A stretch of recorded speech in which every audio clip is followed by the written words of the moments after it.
반갑습니다. 오늘 정치발전소하고 매드치 미디어에서 이제 콜라보레이션 같이 공동으로 굿토크 콘서트를 준비했습니다.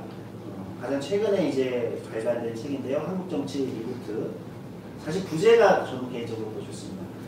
열반과 한멸의 시대를 이해하는 키워드 12가지 부제가 있는데요. 이 책의 저자이신 두 분을 모셨습니다. 신진욱 중앙대 교수님하고 이세영 한겨레 기자님 두 분 모시고요. 이야기 나눠볼 텐데요. 지금 이야기를 하고 있는 오늘 사회를 맡은 저는 그리고 정치발전소의 대표를 맡고 있는 조성주라고 합니다. 현장에도 와 계시고 그 다음에 아마 이제 온라인으로 듣겠다라고 신청하셔가지고 온라인 유튜브 링크로 시청하고 계신 분들도 계신데요. 오늘 1시간 조금 넘게 아마 저자분들하고 이야기를 나누고 또 온라인 또 현장에 계신 분들하고 질의응답 시간도 가져보도록 하겠습니다. 먼저 간단히 인사해 주시죠. 신진욱 교수님 옆에 나와 계시고요. 네, 안녕하세요. 네, 반갑습니다. 이세영 기자님 나와 계십니다. 네, 그럼 시작하도록 하겠습니다. 사실은 두 분이 여기저기 칼럼 내고 많이 쓰셔가지고 연재하실 때도 그렇고 저는 많이 봤었는데 책으로 한국정치 리부트 책으로 이렇게 보니까 저는 읽으면서 이게 정치 관련된 책인데 문장이 참 아름답다 이런 생각을 많이 했어요. 그러니까 사실 정치 관련된 책들은 문장이 굉장히 좀 선언적이라든지 아니면 또 이제 주장을 이제 뭐 세게 해야 되니까 그런 이제 감정이 담겨 있는 경우가 많은데 중간에 참 브레이트나 아니면 시도 인용을 하시고 이세영 기자님 많이 하셨는데 아마 많이 보신 것 같아요. 그리고 신진욱 교수님도 아주 딱딱한 분석적인 글이 아니라 굉장히 약간 사회적인 느낌이 드는 문장을 많이 쓰셨더라고요. 특별한 약간 그런 의도 같은 게 있으셨는지 궁금합니다. 애초에 글을 쓰기 시작할 때 너무 저널리즘적인 글도 아니고 그렇다고 해서 아카데미즘에 경사된 글도 아니고 두 가지를 좀 통합한 새로운 방식의 어떤 글쓰기를 하는 게 어떨까 싶어서 남들이 하지 않은 시도들을 해본 측면도 있고요. 글이 또 단정적으로 끝나지 않는 이유는 저 개인적으로는 제가 아직 해답이 없기 때문에 좀 열린 결과를 남겨주고 싶은 측면도 있습니다. 지금 저희 이 시리즈를 칼럼 시리즈를 구상을 할 때부터 출발점이 됐던 문제의식이 지금 시대 상황이 어떤 다수가 확신을 가질 수 있는 비전, 현실에 대한 진단 이게 있는데 어떤 거대한 악이 있어서 그것 때문에 실현을 하고 있는 이런 상황이 아니라 굉장히 많은 물음표들이 떠다니고 있는데 그것에 대해서 우리 사회가 많이 숙고하고 논의를 해가야 되는 시점에 확신에 찬 목소리들이 너무 서로 간에 대결하고 있는 이런 상황이 문제라고 판단을 했어요. 그래서 저희가 글을 써가면서도 우리 1차적으로는 격하게 써진 글도 있었고요. 마음에서 이제 여러 가지 주장하는 말들이 나오지만 굉장히 여러 번 글을 다시 쓰고 고쳐서 그런 것들을 최대한 뒤로 빼놓으려고 노력을 했습니다. 그러니까 일간지 칼럼을 쓰다 보니까 항상 저희들이 부족하다고 느껴지는데 이슈와 함께 휘발되어 버리는 글들, 굉장히 긴 언역에 대해서 이제 좀 오래가는 글을 쓰고자 이런 문제가 좀 있었습니다. 저는 그게 굉장히 지금의 말씀하신 대로 지금의 약간 정치 현실하고 또는 민주주의 현실하고 연결도 된다는 생각을 좀 해봤어요. 그러니까 어떻게 보면 원래 민주주의 정치라는 게 뭘 확신할 수 없기 때문에 또 민주주의 정치 장점이 또 발생하는 거잖아요. 이견을 없앨 수 없다. 누구도 확신할 수 없기 때문에 100%에. 그런데 요즘은 오히려 모두가 자신들의 주장이나 자신의 진영을 확신하는 듯한 이런 경향성이 너무 세지다 보니까 글들도 그렇고 말들도 그렇고 너무 센 말과 센 글들이 이제 양쪽 계속 서로의 오가고 상대를 물론 이제 말씀하신 대로 거하고 규정하고 이런 이제 경향성이 있었는데 정치를 한국 정치에 굉장히 세밀한 여러 가지 부분을 다루는 책이 굉장히 차분하고 아름다운 문장으로 만들어져 있다는 게 저는 그거 자체가 좀 하여튼 두 분이 좀 확실히 의도한 게 있으셨겠구나 이런 생각을 좀 하기도 했습니다. 책 이야기를 이제 본격적으로 가보도록 하겠습니다. 뭐 12가지 그 키워드들을 다 잡으셔가지고 이걸 뭐 일일이 다 오늘 다 다룰 수는 없을 것 같고 몇 가지만 좀 얘기를 해볼 텐데요. 일단 갈등입니다. 그러니까 어떻게 보면은 갈등이라는 게 사실 민주정치의 뭐 가장 기본적인 동력 아니겠습니까? 근데 요즘에는 뭐 저도 이제 예전에는 뭐 정치는 원래 갈등을 다루는 겁니다 이런 얘기를 많이 하고 다녔는데 요즘에는 이건 아닌 것 같은데 이게 너무 갈등들이 뭐랄까요? 너무 공격적인 갈등들의 양상이 일어난다랄까요? 지금 한국 정치가 다루고 있는 갈등이 갈등의 구조 또는 갈등 자체 이게 맞나? 이런 생각이 너무 들 때가 많아요. 두 분은 한국 정치의 지금 갈등이나 이런 거, 그러니까 정치가 갈등을 다루는 방식, 내용에 대해서 좀 어떻게 평가하고 좀 고민하고 계신지 좀 듣고 싶습니다.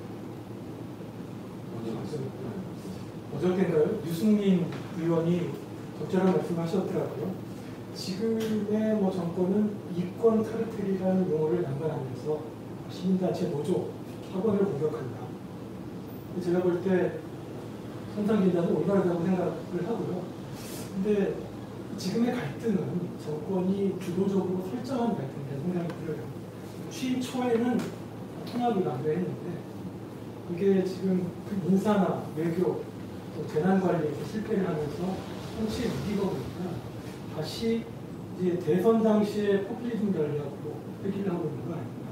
그러면서 이제 갈등 전선을 선명하게 입고 이 적들을 계속 만들어내는 이런 상황 같아요. 근데 사실 이 슈나이더가 이제 정치가 이제 갈등을 어떻게 새로 보일 것인가라고 하는 정치의 본질에 대해서 얘기했듯이 포퓰리즘도 끊임없이 갈등을 새로 정의를 하면서 그 지지를 구축해 나가는 정치 전략이라고 생각하는데 이게 이제 집권 전략으로서는 효율적이지만 통치라고 하는 건 또 다른 문제잖아요. 어떻게든 국가 공동체를 운영하는 문제이기 때문에 그럼에도 불구하고 통치의 위기가 발생하면 이 포퓰리즘으로 집권한 세력은 끊임없이 그 포퓰리즘의 관성에 의존할 수밖에 없다는 생각이 들고 그게 지금 상황이 아닐까 싶어요. 이번에는 이걸 뭐라 그랬죠? 이권 카르텔이라는 걸 썼는데 대선 당시 윤석열 대통령은 약탈 세력이라는 표현을 썼었죠.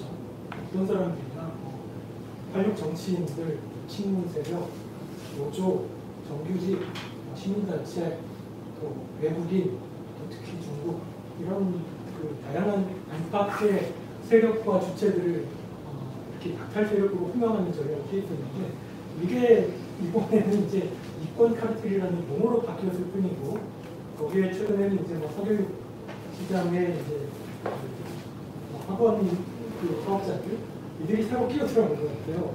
어떻게 대항할 것인가? 이거는 이제 저희도 마찬가지로 끊임없이 기득권 카르텔이 누구인지에 대해서 끊임없이 재정을 해나가야 되는 거죠. 이게 뭐 이제 장칼 루페가 얘기하는 식의 좌파 포퓰리즘일 수도 있고 여러 가지 그 텅빈 득표, 기득권 세력, 이권 카르텔이라고 하는 텅빈 기표들을 우리가 어떤 내용으로 채워나갈 것인가 이건 중요하다는 생각을 해봅니다. 그래서 저는 조금 좀 더 장기적으로 갈등의 구조적인 양상이 어떻게 변해 왔는지 그걸 좀 짚어보면 좋을 것 같아요. 갈등이 지금 굉장히 우리가 격하다라고 느끼고 있는데 과거에는 갈등이 덜 격했냐 이렇게 또 질문 던져볼 수도 있거든요. 예를 들면 독재시대 때 우리 사회 갈등이라는 거는 또 다른 의미에서 굉장히 격렬했단 말이에요. 민주화 이후에도 예를 들면 집회 시위나 폭력 시위의 빈도 이런 걸 보면은 김대중 노무현 정부 시기 때 엄청나게 높았습니다. 이 97년 IMF 위기 이후에 급격하게 고조가 되기도 했고요. 뭐냐면은 과거에는 갈등이 약했는데 지금 격해졌다라는 데 문제가 있다기보다는 갈등의 양상이 뭔가 새로운 양상으로 옮겨가고 있는데 저는 거기서 제일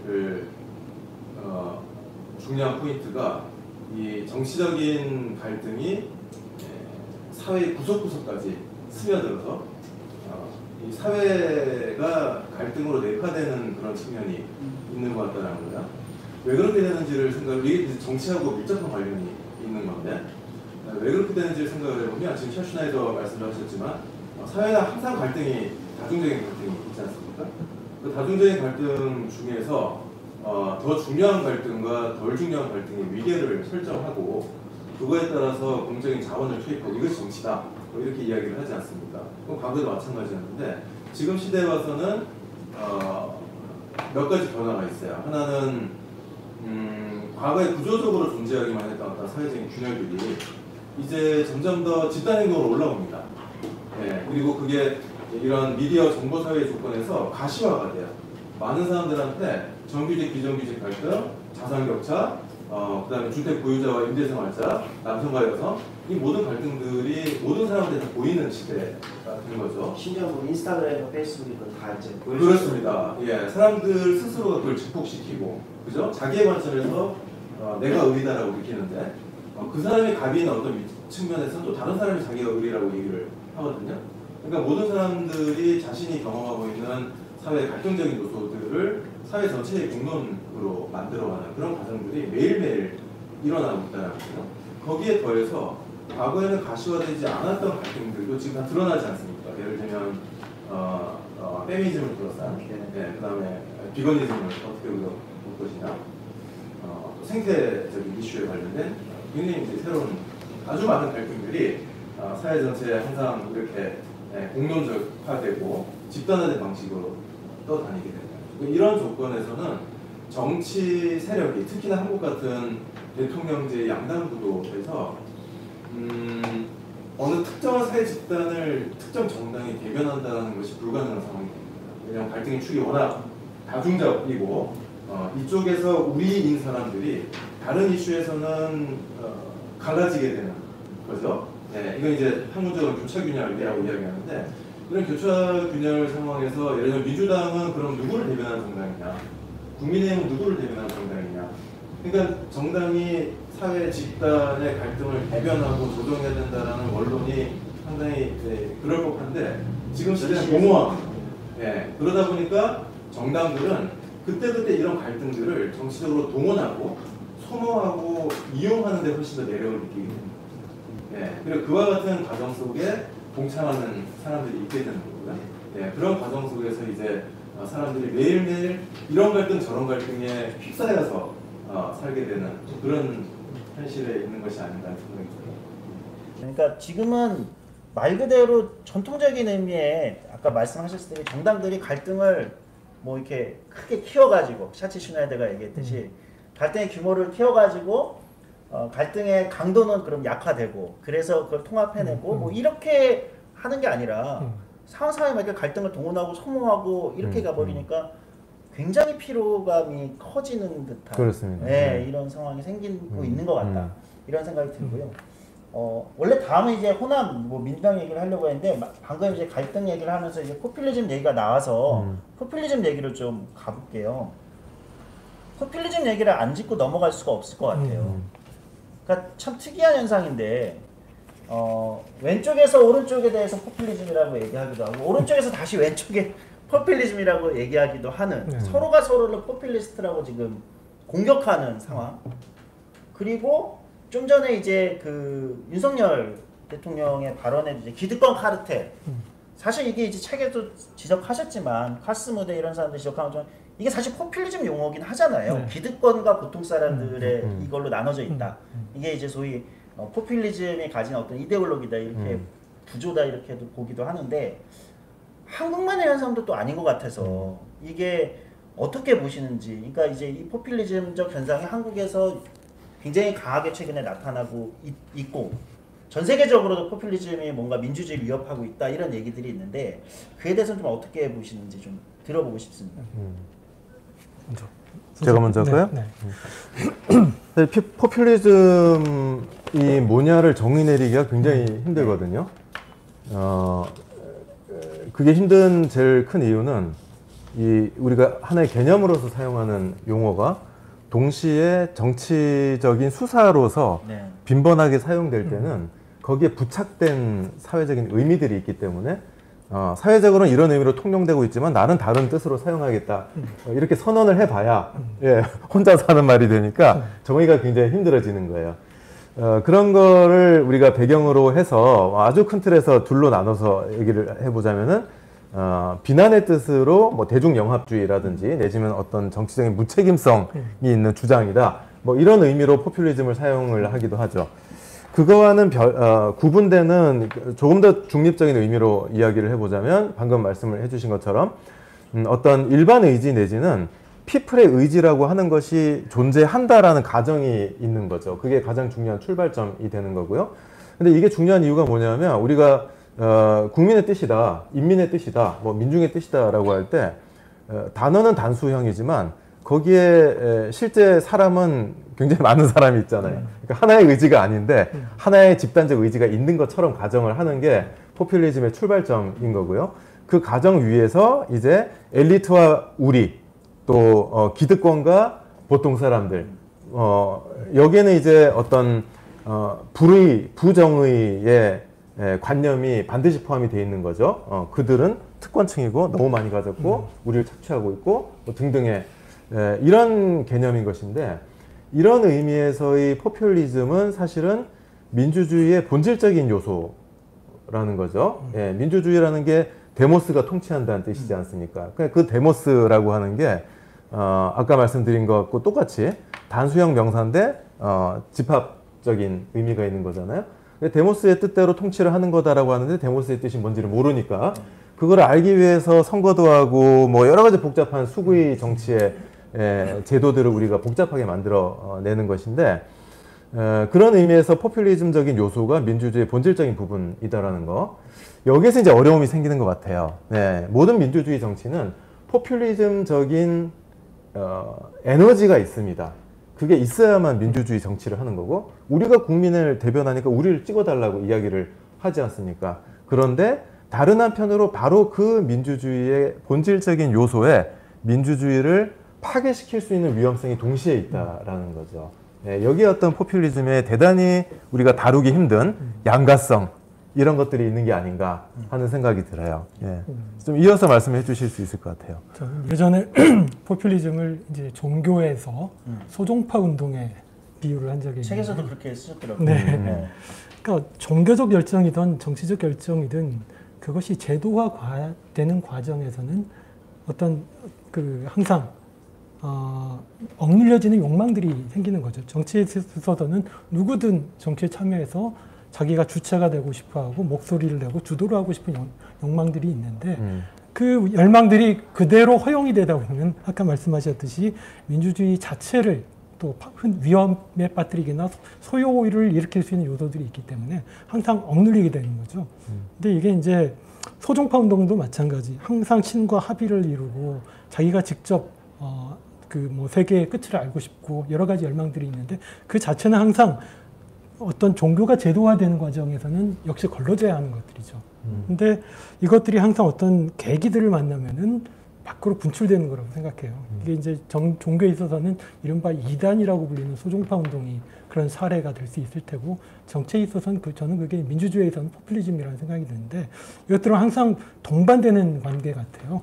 그러니까 프로이드가 얘기할 때 이제 억압된 것의 귀환을 얘기하듯이 전 포퓰리즘도 마찬가지의 어떤 동력들을 갖고 있는 게 아닌가 생각이 들고 그래서 이것들을 자체를 추방하기는 어렵고 이 힘들을 어떻게 생산적인 방향으로 이끌 것인가를 고민해야 될 필요가 있다고 생각해요. 그러면 어떻게 할 거냐 이게 참 중요한 질문이지 않습니까? 그러니까요. 저는 그 질문 드리려고 했는데 사실 굉장히 민주주의적인 현상이기도 한 거잖아요. 포퓰리즘이 민주주의에 뭐랄까 내재되어 있는 현상 같은 건데 그러면은 이거에서 우리는 영영 벗어날 수 없단 말인가. 이게 이제 고민인 거거든요. 그렇죠. 그 측면에서 저는 이제 두 가지 한편으로는 정당 정치의 책임이라는 것이 굉장히 중요하다.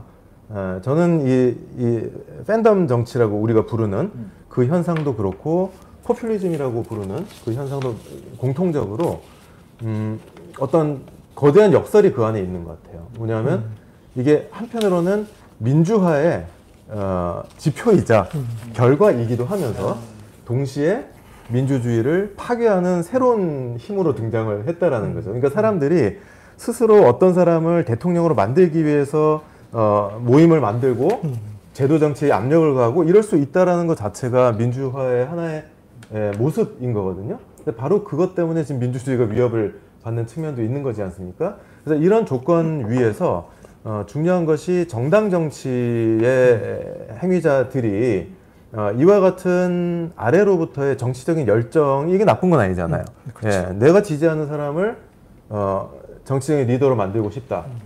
이 참여의 에너지라는 거는 긍정적인 것인데 이것을 어떻게 하면 보다 더 책임 있는 정치를 위한 그런 힘으로 전환시킬 수 있을 것이냐, 이것에 관해서 제도 정치 행위자들 사이에 어떤 강한 압력과 책임을 묻는 이와 같은 정치 문화가 만들어지는 것이 긴급하다. 이게 이제 하나의 측면이고요.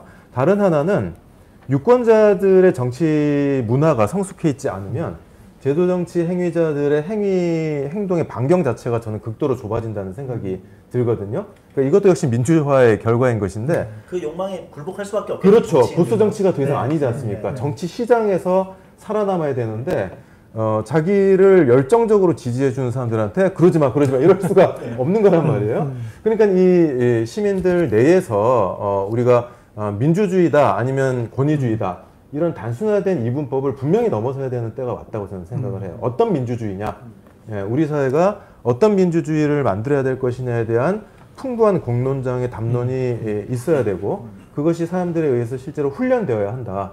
그래서 이제 독일이나 스웨덴 같은 유럽의 나라들에서는 초등학교 저학년 때부터 정치 훈련을 교육을 시키지 않습니까? 이런 건 포퓰리즘이야. 이런 사람은 믿지 마. 이런 것들.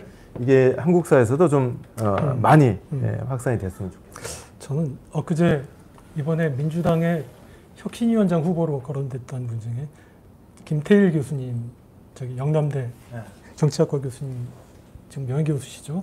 만났는데 그분께서 사실 현실 정치에도 굉장히 깊숙하게 발을 담그셨어요. 그렇죠. 2003년에 열린 우리당 창당할 때 직접 그 관여를 하셨고 그분께서 이런 말씀을 하시더라고요.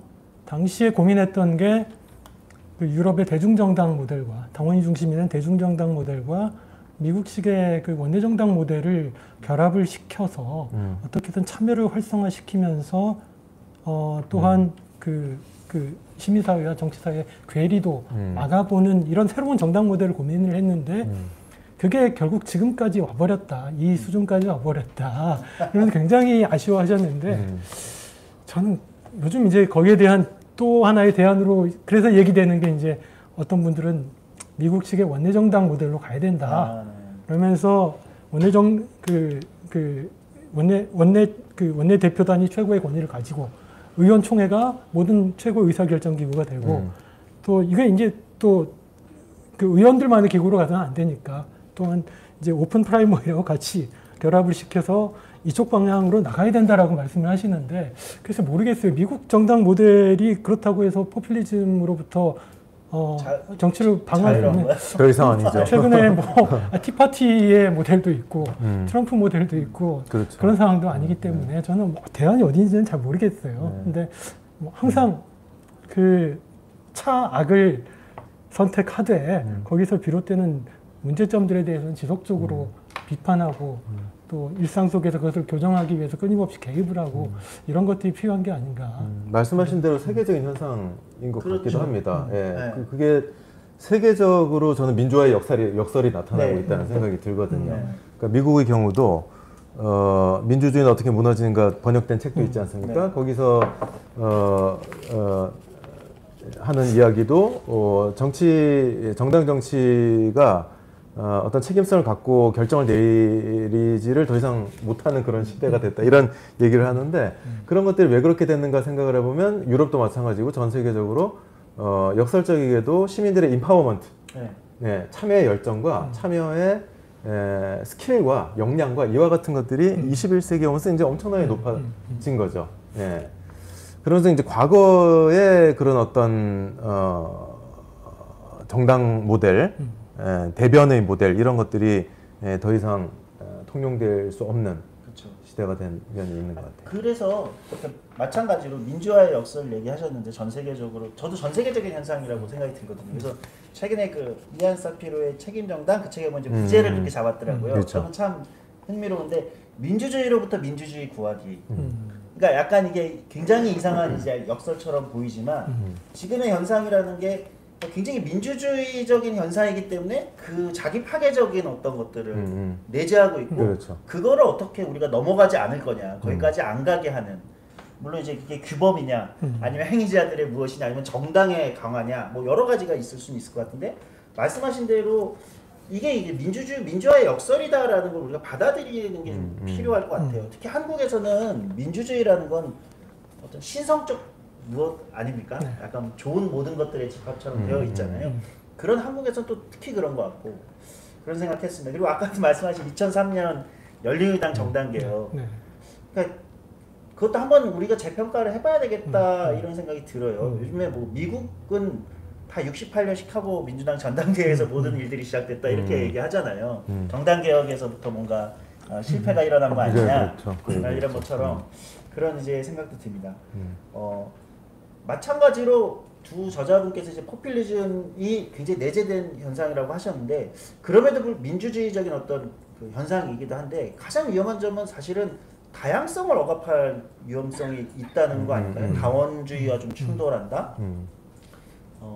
그래서 자연스럽게 이제 넘어가려고 하는데 그러니까 이런 지점도 좀 고민인 것 같아요. 그러니까 최근에 이제 이게 진보 쪽에서 이제 정체성 정치 이슈가 굉장히 세지 않습니까? 그거는 어떤 이슈로 봐야 되나? 이게 또 한국만 겪는 문제는 아닌 것 같고 우리보다 좀 먼저 겪은 나라들도 있는 것 같은데 정체성 정치도 생각보다 상당히 이런 다원주의나 이런 쪽하고 좀 요즘에 충돌한다고 저는 보는데 저자분들이 볼 때는 어떠신지. 책에서는 따로 언급은 안 하셨던 주제여서. 네, 말씀하신 그 문제틀로 저희가 접근을 하진 않았죠. 네. 책에서는요. 네. 그거는 이제 뭐 지금 질문에 대해서만 짧게 저의 의견을 말씀드리자면 정체성 정치에 대해서 저희가 이야기를 하지만 그게 사실은 하나만 있는 게 아니고요. 많은 정체성 정치들이 있지 않습니까? 네. 그리고 노동운동에도 정체성 정치의 측면이 있고요. 저는 한국 최대의 정체성 정치가 노동 그렇습니다. 운동이라고 예, 지금 저희가 정체성의 정치냐, 분배의 정치냐, 내지는 계급 정치냐라고 이야기를 하지만 계급 정치와 분배의 정치는 언제나 동시에 정체성의 정치이기도 했고 인정을 향한 투쟁이기도 했어요. 예, 그런 의미에서 봤을 때 저희가 지금 이야기하는 페미니즘과 기후 행동과 비거니즘과 노동운동과 이 모든 것들이 사실 정체성 정치로서의 측면을 가지고 있다라고 저는 생각을 하고요.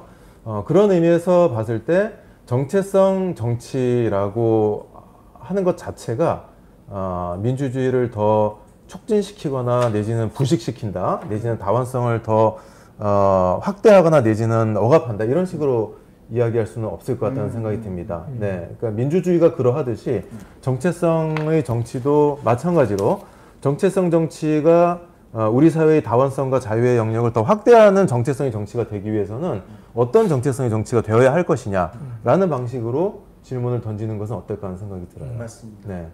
그리고 지금 뭔가 문제가 되고 있다면 문제가 되는 정확히 그것이 무엇인가 이거를 명시를 하는 것이 필요할 것 같다는 생각이 들고요. 어떻게 보시나요? 지금 현상에 대해서. 정체성이라고 하는 게 사실 원천이 다양하잖아요. 뭐 성, 계급, 뭐 또 종교, 지역, 뭐 연령. 근데 다양한 정체성들의 정치가 아까 말씀하신 대로 존재할 수 있는데 우리가 한 가지 경계해야 될 건 하나의 정체성의 정치만을 특권화하는 그러니까 자기의 정체성 중심주의라고 해야 되나 아니면 정체성 근본주의라고 해야 되나 이런 것들이 모든 문제를 만들어내는 것 같아요. 아까 말씀하셨듯이 분배 정치에도 분명히 정체성의 정치의 그 요인들이 분명히 존재하는 거고 그런 상황에서는 그러니까 정체성의 정치들 사이에 서로의 그 가치를 인정하면서 공존하고 연대하는 모델이 필요하지 않을까 이런 생각을 해봅니다.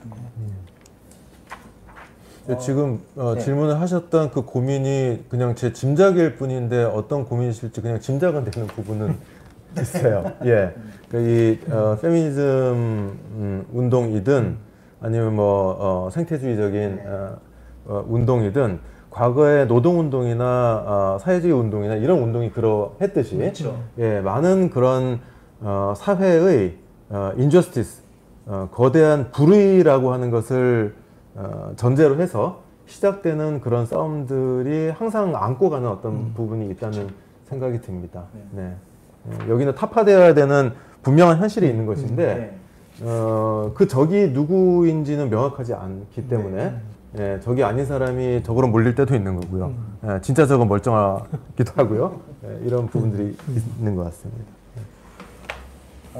저는 개인적으로는 그 여기 그 현장에 대해서 젊은 분들이 많이 와 계신데 세대론에 대한 부분도 인상적이었습니다. 저 개인적으로는 뭐 과거에 이제 청년 유니온이라는 청년 노동운동 또는 세대론에 기획된 어떤 운동을 하기도 했던 사람으로서도 여러 가지 생각이 스쳐 지나가기도 하고 그런 부분이었습니다. 그러니까 지금 이제 청년을 둘러싼 이야기가 뭐 2010년대 저자분들이 쓰셨듯이 그때부터 이제 뭔가가 나온 건데 이게 지금 분명히 다른 구도로 변화되어 있다는 건 확실한 것 같거든요. 이제 더 이상 청년이 정치에서 호명되는 방식이나 이런 것들이 좀 달라져 있다 이렇게 보이거든요. 그럼에도 불구하고 정치에서는 굉장히 여러 기획들이 말씀하신 대로 20대, 30대를 겨냥한 다양한 기획들이 이렇게 던져지잖아요. 만들어지고. 저는 지금 좀 이제는 그 당연히 변화해야 되는 시기가 아닌가? 이런 생각을 좀 하거든요. 이 부분에 대해서 조금 뭐 구현해 주시면 어떨까 생각합니다. 사실 그 세대론에 대해서 책도 쓰셨지만 네, 그런 세대는 네. 없다라는 책을 쓰셨죠. 사실 세대를 무시하기 힘들 것 같아요. 정체성이 중요한 형성의 요소이고 사실 우리가 항상 얘기하는 게 이제 나이 들면 보수화된다. 혹은 뭐 386 나이 들어도 똑같더라. 뭐 이런 그러니까 앞에 게 이제 연령 효과를 얘기한다면 뒤에 거 이제 세대 효과를 요구하는 것인데 저 개인적으로는 이게 두 가지를 무자르듯이 구분하기는 어려운 것 같아요. 제 개인적 경험을 봐도 그렇고 뭐 나이 든 세대들을 봐도 그렇고 그 뭐 중년 때까지 멀쩡하던 분들이 갑자기 나이가 들어서 태극기 부대가 된다거나 혹은 제가 20대 때 저 친구가 나랑 생각이 너무 달라서 같은 세대일까? 뭐 같이 고민을 나눌 수 있을까라고 했던 친구들이 지금 와서 얘기해 보면 저랑 비슷한 생각을 가지고 있고 그러니까 시간이 흐르고 상호작용이 이제 서로 세대 내에서 이루어지면서 서로 강화해가는 측면들이 있는 것 같아요. 그래서 세대라고 하는 게 굉장히 유효한 주체를 만들고 주체를 호명하는 수단이라는 거를 인정을 해야 될 것 같고 그래서 전적으로 거기에 의존해서는 안 되지만은 그거를 외면하고서 어떤 집단적인 열정이나 에너지를 만들어내는 것도 또한 어려울 거라는 생각이 들어요. 그러니까 지금 세대 정치의 가장 대표 주자 최근에 누구 꼽으라면 이준석 씨겠죠.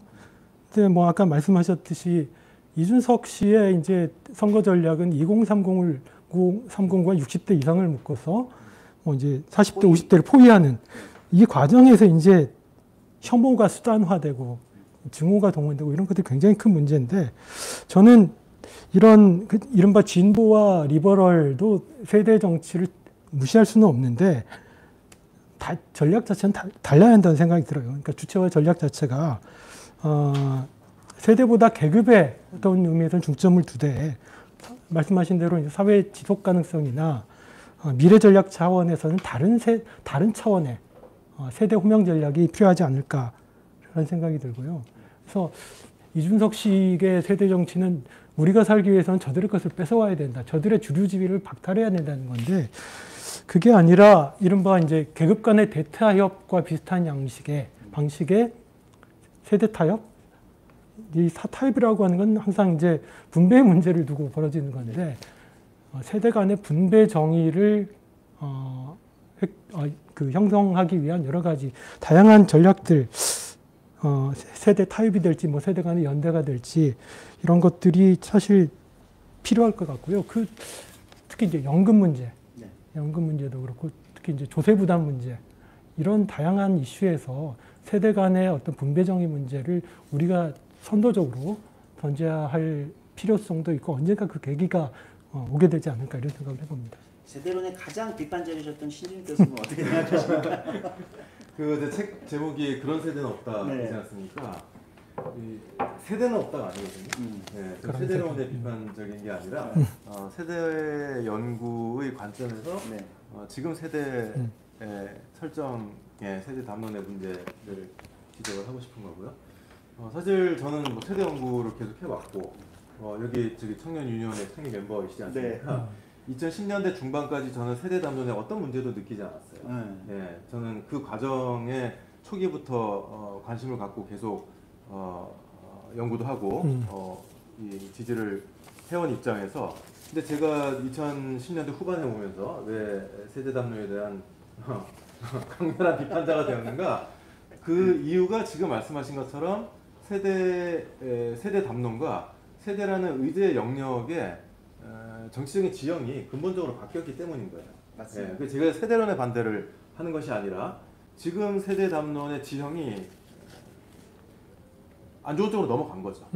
예, 그래서 이게 청년이라고 하는 담론이 예를 들면 담론과 내지는 청년이라는 그 어떤 인구 집단 자체 실제적으로 이 사회의 어떤 현존하는 문제점을 비판하는 그런 상징으로서 그리고 더 나은 미래를 상징하는 어떤 기호로서 그렇게 받아들여진 건 사실 굉장히 오래돼 한국에서도 1920년대 노동운동이나 형평운동, 여성운동 이 모든 운동들에서 청년이라는 담론은 미래를 상징하는 것이었고 혁신과 진보를 의미하는 것이었거든요. 그래서 당시의 기록들을 보면 모든 청년 운동뿐만 아니라 청년 운동도 있었지만 모든 부문의 운동, 사회적인 운동에서 구성원의 80% 이상은 청년들이었답니다. 그만큼 청년의 역할이 중요했던 거죠.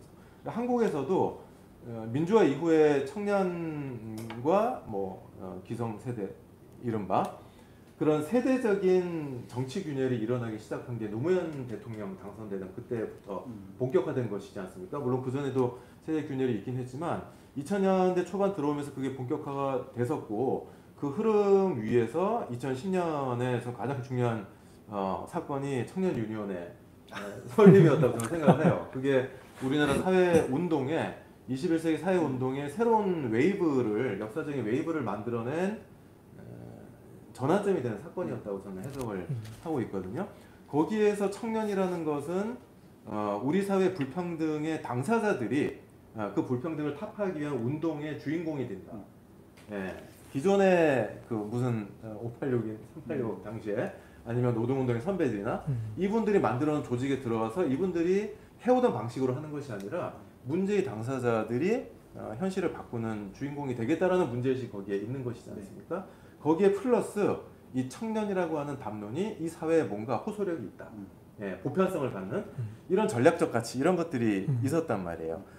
그런데 중요한 질적인 변화가 일어나기 시작한 게 저는 2015년으로 보고 있어요. 저도 비슷하게 생각해요. 예, 2014년 세월호 참사가 있었고 박근혜 정권과 우리 사회 기득권 집단에 심각한 정당성 위기가 왔을 때 2015년에 노동개혁을 한다고 하면서 거기에 이제 기성세대 대 청년세대라고 하는 그런 프레임을 대대적으로 유포를 한 거지 않습니까? 당시의 통계상으로 50대 비정규직 비율이 20대보다 더 높았어요. 예, 노인층을 제외하면 비정규직 비율이 가장 높았던 게 50대였는데 기성세대가 정규직이랑 노조자리 다 꿰차고 있기 때문에 청년이 일자리가 없다라고 하는 그런 담론을 대대적으로 유포를 했을 뿐만 아니라 여러 경제신문에 당시 청와대가 뒷돈을 줘서 이거를 대서특필을 하게 만들었죠. 예, 나중에 탄핵 뒤에 이것이 법원에서 인정돼서 실형을 받았습니다. 예, 루머가 아니라 팩트라는 것이죠. 그런 과정에서 우리 사회 공론장과 미디어에 이런 어떤 왜곡된 세대 간의 불공정 내지는 불평등의 담론들이 엄청나게 유포가 되기 시작한 것이고 그런 어떤 장의 변화에 따라서 청년 유니온에 제가 너무 이제 속상하게 생각하는 부분이 청년 유니온을 비롯한 2010년대에 개혁적인 청년 운동들이 말하자면 그 많은 분들이 제가 면접을 할 때 표현으로 내 청춘 갈아 넣어서 개척한 청년이라고 하는 의제 영역을 어떤 우리 사회 특권 집단들이 자기 것으로 동원해서 가져가 버리는 것이죠. 그 흐름 속에 저는 이준석이 놓여 있다고 생각을 하고요. 그렇기 때문에 저는 이제는 더 이상 청년 내지는 세대라고 하는 그 어떤 그 기호 자체가 진보성과 개혁성을 담보하는 시대는 이미 지나갔다. 예, 지금은 이제 이 담론 자체가 전장이 된 것이고요. 이 전장에서 어떻게 하면 그런 말씀하신 것처럼 차별과 폭력을 증폭시켜서 정치적인 이득을 취하고자 하는 그런 방식의 세대 담론을 주변화시키고 애초에 진보적인 개혁적인 청년 운동들이 표방하고 추구했던 그런 미래를 위한 담론으로 이걸 다시 전유해 올 수 있을 것이냐. 이게 지금 시점의 중요한 과제라는 생각이 들어요. 저는 뭐 말씀하신 대로 청년유니온 창립 멤버였던 사람으로서 상당 부분 동의하거든요. 저도 아마 제가 저도 2015년, 16년쯤에 당시 청년유니온 하던 후배들한테 이제 청년으로 뭐가 어필되는 거는 끝난 것 같다.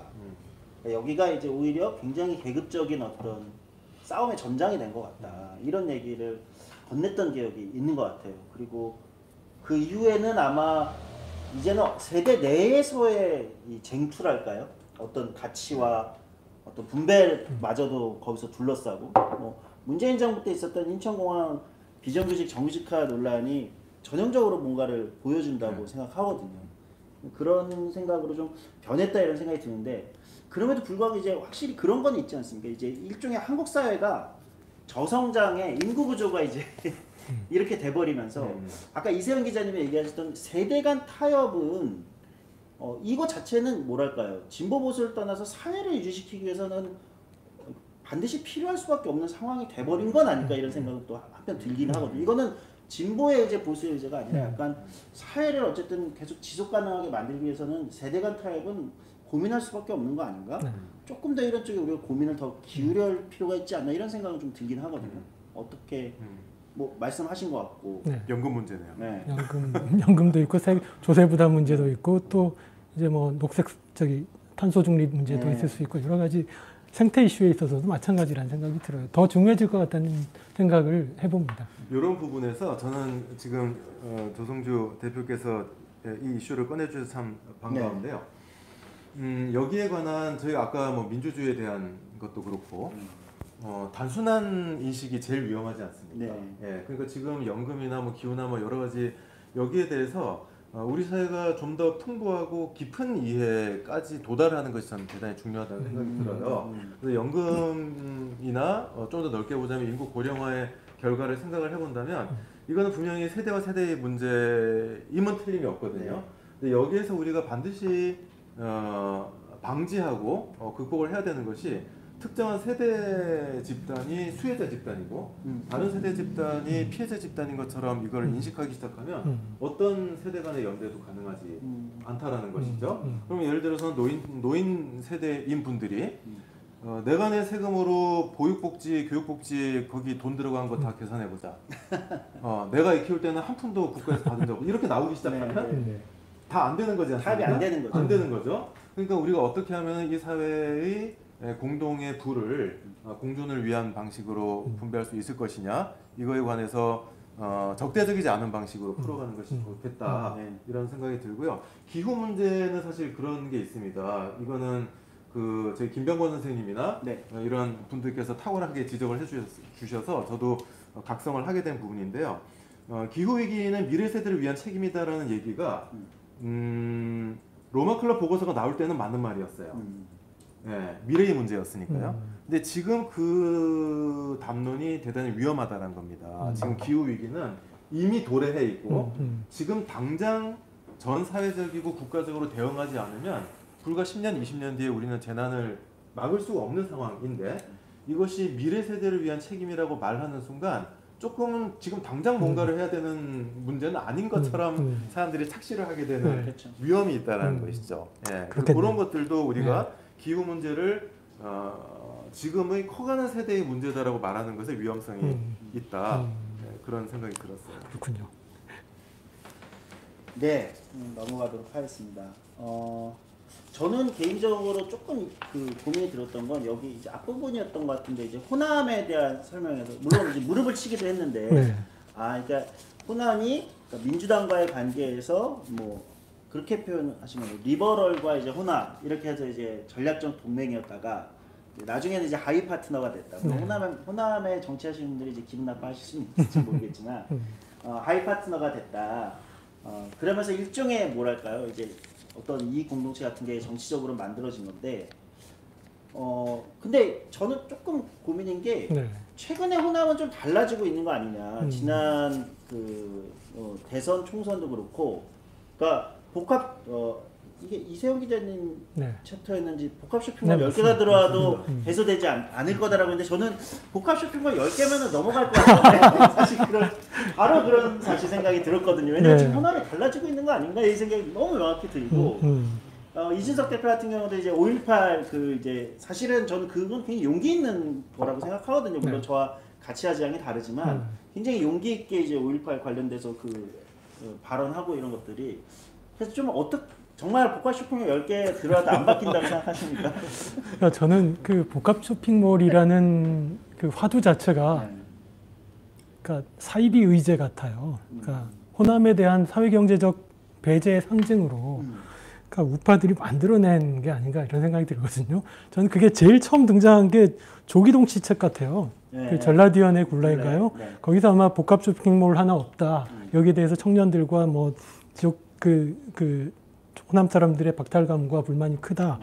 뭐 그런 얘기를 했는데 그 다음에 이제 이준석 씨와 이른바 이 대한 우파라고 얘기된 사람들이 그것들을 끊임없이 정치적인 의제로 동원을 했다는 이런 느낌인데 한마디로 그러니까 이념에 사로잡혀서 한 정당만 니들이 맹목적으로 지지했더니 결국 나온 게 뭐냐? 니들 사회 경제적으로 이렇게 배제되고 불이익을 받고 있는 거 아니냐라고 하는 이런 그 담론을 유포하는데 하나의 상징으로 동원이 됐다는 생각이 들어요. 근데 현실이 실제로 그랬나요? 그러니까 지난 대선도 그렇고 총선도 그렇고 국민의힘의 그 호남에서 얻은 득표나 윤석열 대통령이 호남에서 얻은 득표나 뭐 그전과 큰 차이는 없었던 것 같거든요.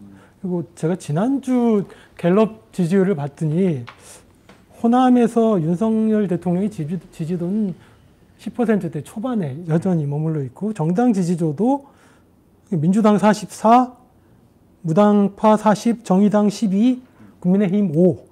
이 순서예요. 그러니까 젊은 층의 어떤 민주당에 대한 충성도는 이완이 된 게 맞는데 국민의힘 계열 정당에 대한 반감 또한 여전하다는 거죠. 그걸 깨보려고 이제 이준석 씨가 이제 여러 가지 시도를 했던 건데 저는 이게 단기간에 바뀔 것 같지는 않아요. 왜냐하면 이제 산업화 과정에서 겪었던 어떤 사회경제적 배제에 대한 기억들, 1980년 5월에 대한 기억이라고 하는 것들이 그 정치적인 선택에 있어서 강력한 어떤 그 요즘 말로 정동 작용을 하는 거죠. 이런 상황에서 또 주기적으로 보수 정치 세력들이 5.18에 대한 왜곡과 호남에 대한 폄훼들 끊임없이 해주시기 때문에 그 지역이 또다시 결집하는 이런 그 반작용을 낳고 있는 것이고 저는 이게 그 미국의 남부 문제하고도 좀 연관을 지어서 네, 이른바 견고한 남부라고 하는 게 그게 거의 한 100년 가까이 지속이 됐던 거잖아요. 그러니까 내전에 대한 기억, 남북전쟁 당시 그 기억들이 사실 1960년대까지 남부를 계속 그 민주당에 대한 지지로 묶어놨던 것인데 저는 호남의 민주당 지지는 이제 배타적인 지지가 40년이 될까 40년 남짓 정도인데 어떤 그 이른바 그 뉴딜식의 정말 획기적인 갈등의 재편이 없는 한 이 배타적인 지지의 균열이 올까? 저는 굉장히 회의적입니다. 네, 네. 저는 쇼핑몰에 대해서 조금 다른 생각 말씀드리는데 큰 틀에서는 지금 이세영 기자께서 말씀하신 게 제가 갖고 있는 팩트에도 부합해요. 예, 그러니까 지금 호남이 변하고 있다라고 하는 여러 가지 선거할 때마다 이게 불쑥불쑥 올라오긴 하지만 전체적으로 봤을 때 큰 변화가 있는 것 같지는 않다. 네, 그게 맞는 것 같긴 한데요.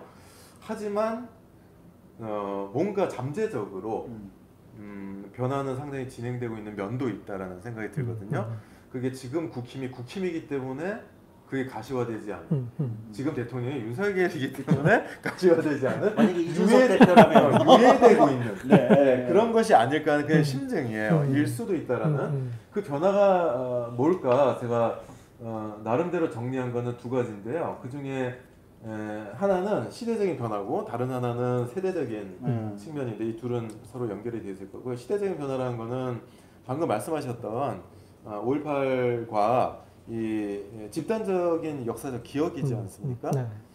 그게 상당한 생명력과 지속성을 갖는 거는 사실이죠. 사실이지만 한국 정치의 지형 자체가 그 균열의 성격이 아까도 저희가 이야기를 나눴던 것처럼 민주 반민주 이게 여전히 중요하고 여전히 힘도 있고 하지만 그 위상이 상대화된 거는 부정할 수 없는 사실이거든요. 거기에 더하여 여러 가지 새로운 균열들이 등장을 했는데 그 중에 지금 이 이슈와 관련해서 제가 중요하게 생각하는 거는 지역이라고 하는 문제가 지금 다른 방식으로 제기되고 있다는 거예요. 과거에는 호남 지역에 대한 차별이다 이런 것들이 내지는 호남과 영남의 갈등이다, 뭐 격차다 이런 식으로 제기가 됐다면 2000년대 들어서는 서울대 지방, 서울과 비서울 이렇게 해서 지금 영남 지역도 지방 소멸 얘기를 똑같이 하고 있는 상태거든요. 그러니까 그런 의미에서 지역이 과연 이런 식으로 지역 지속 가능한가라고 하는 어떤 여러 지역들의 보편적인 문제 틀 안에 호남이 놓여지게 됐을 때 그 문제를 민주당이 지금 해결하는 건 어렵다 할지라도 최소한 중요시하고 있는가 여기에서 불신이 들기 시작을 하면 흔들 수 있다라는 생각이 하나가 들고 그거를 저는 복합 쇼핑몰이라는 식으로 표현하고 싶진 않아요. 왜냐하면 그거는 저는 이제 자존심 상하는 일이죠.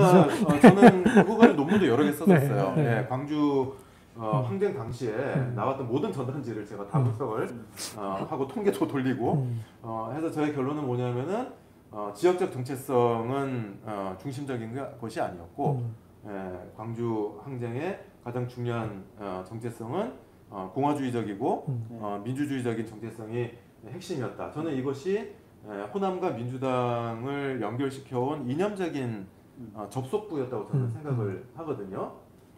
어떤 지역의 그런 기억과 더불어서. 근데 이제 그 측면이 지금 이제 어떤 지역 간의 불균등 발전이라고 하는 요 프레임과 지금 경합하는 관계로 들어설 수가 있다.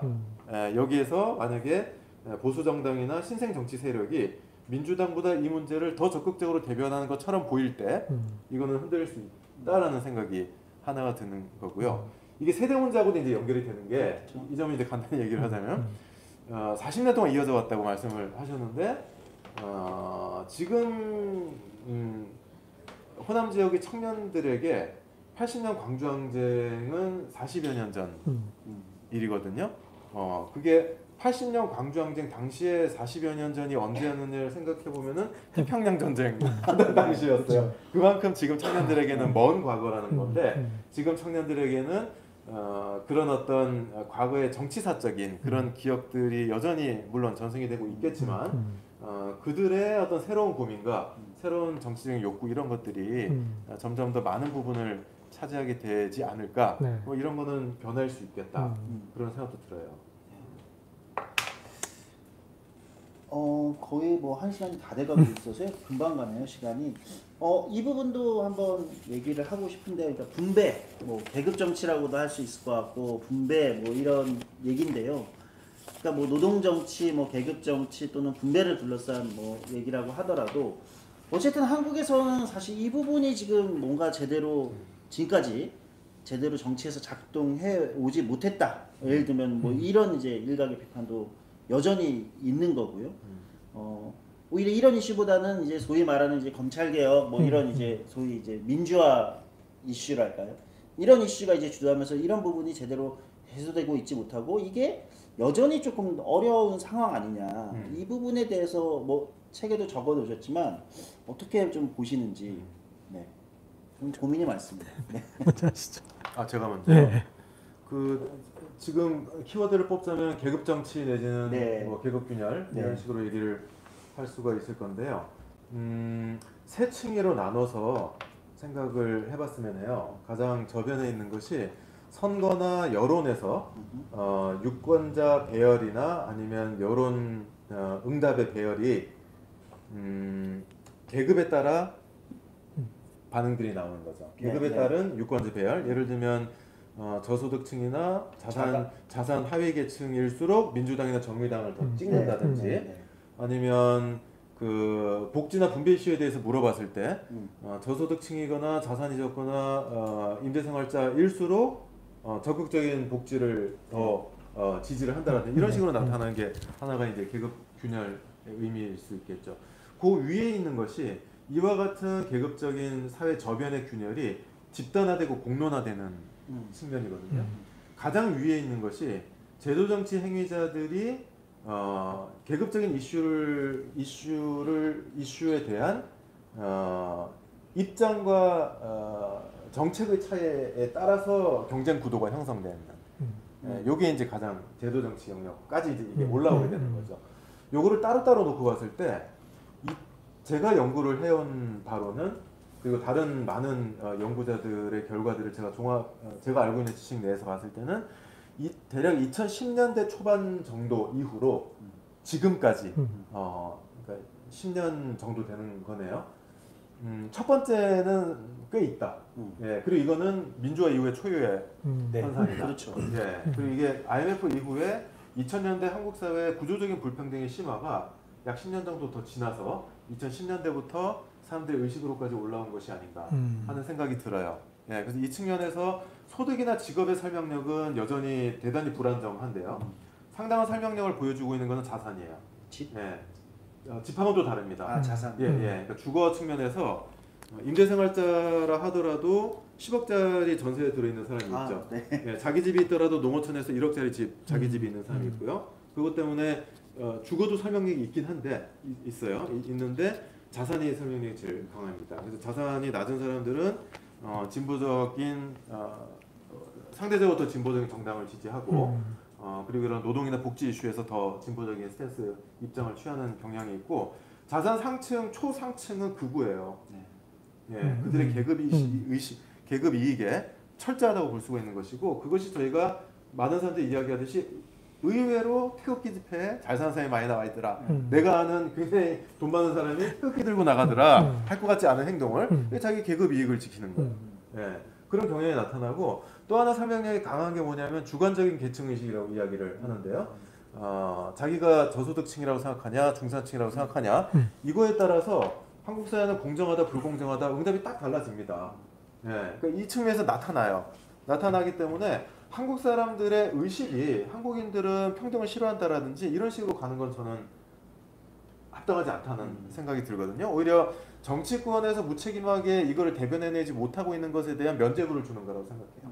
예, 사람들의 의식은 상당히 지금 계급적인 균열이 나타나고 있는데 아까 말씀해 주셨던 것처럼 공론장에서 그것이 다른 이슈에다 덮여버려요. 덮여서 개개인들의 마음속에는 우리 사회의 계층 문제가 제일 심각하다는 응답이 최근 4년 동안에 한국 사회 갈등에 대한 제가 입수한 모든 서베이 결과에서 응답자의 40% 내외는 한국 사회의 가장 심각한 갈등은 계층 갈등이라고 응답을 합니다. 예, 이념 갈등이라는 응답이 한 30% 되고요. 합치면 70%가 됩니다. 예, 그러니까 그 정도로 개개인들은 그거에 대해서 중요시를 하고 있는데 우리 사회 미디어 공론장이나 정치권에서는 아까 저희 말씀 나눴던 것처럼 그때 제일 폭발력이 있고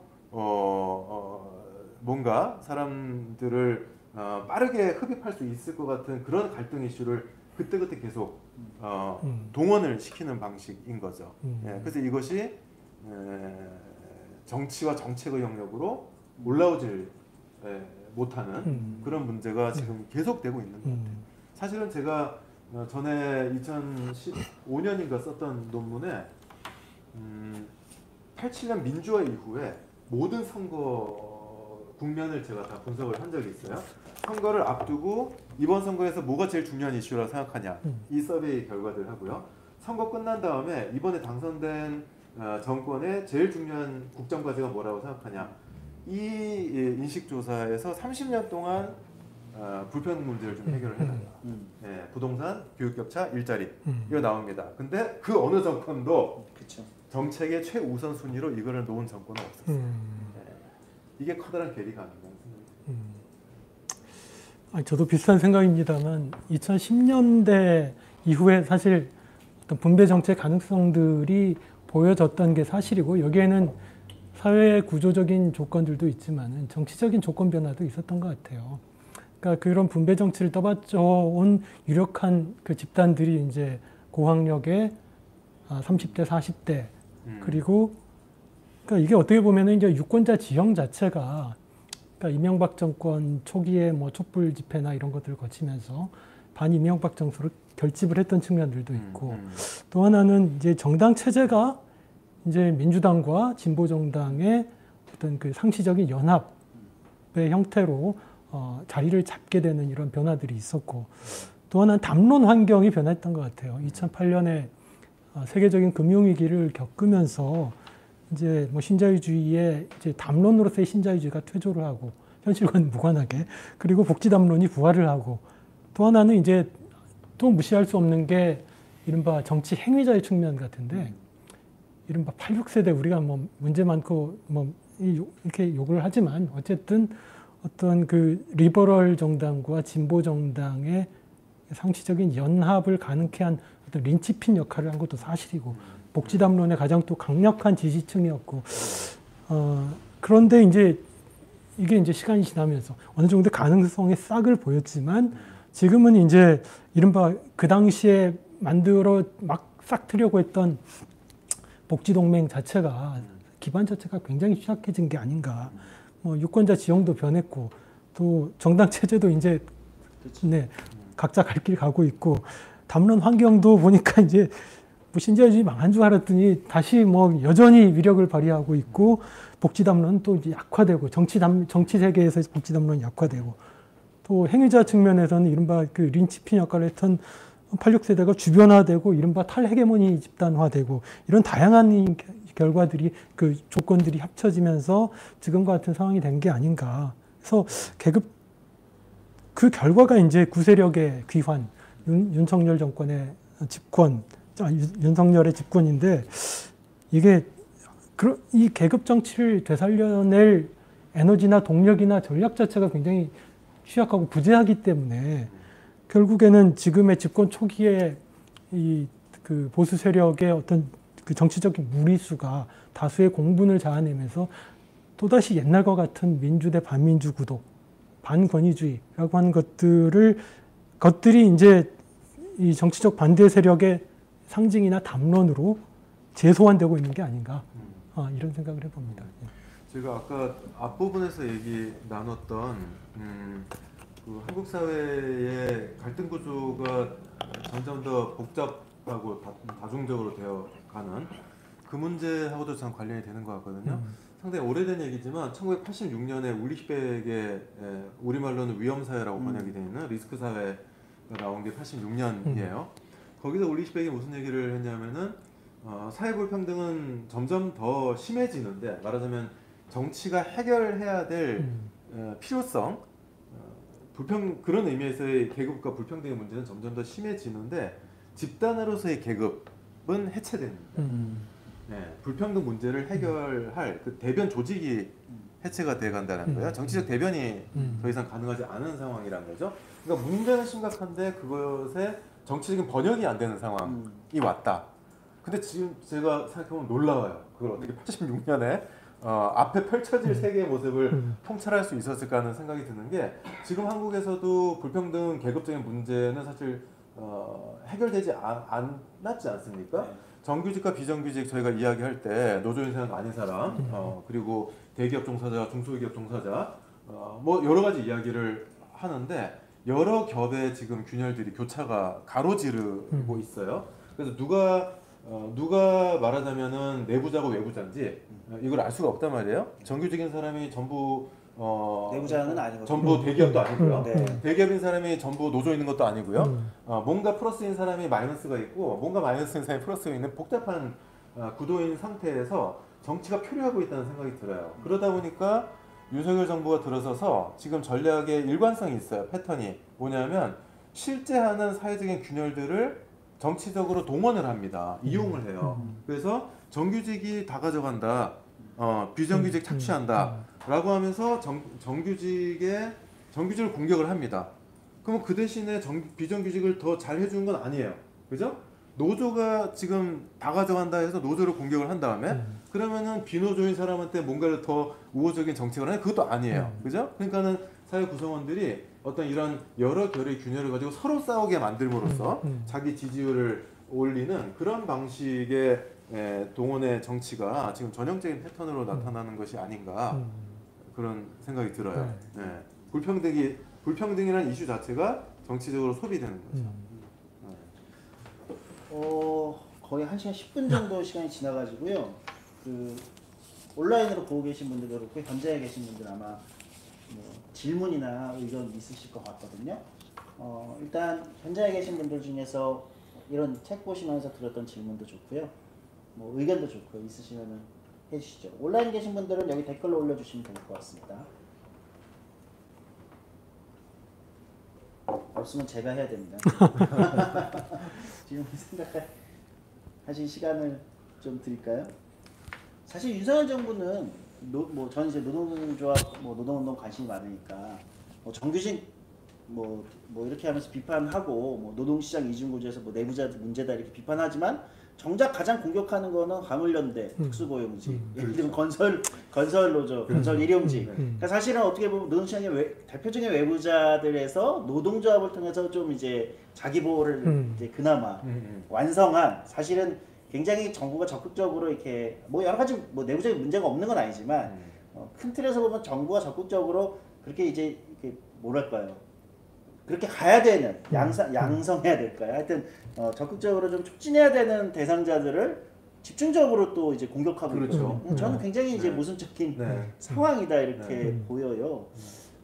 그런 생각도 듭니다. 그래서 참 요즘에는 정치가 갈등은 통치 영역에서조차 정당들이 그렇게 하는 거는 또 정권 선거 전략을 어떤지 모르겠지만 통치 차원에서도 참 국민들을 그렇게 이렇게 가른다는 게 참 뭐랄까요? 언제부터 우리가 집권하고 나도 통치로서의 통합성은 참 없어졌다 이런 생각이 들어요.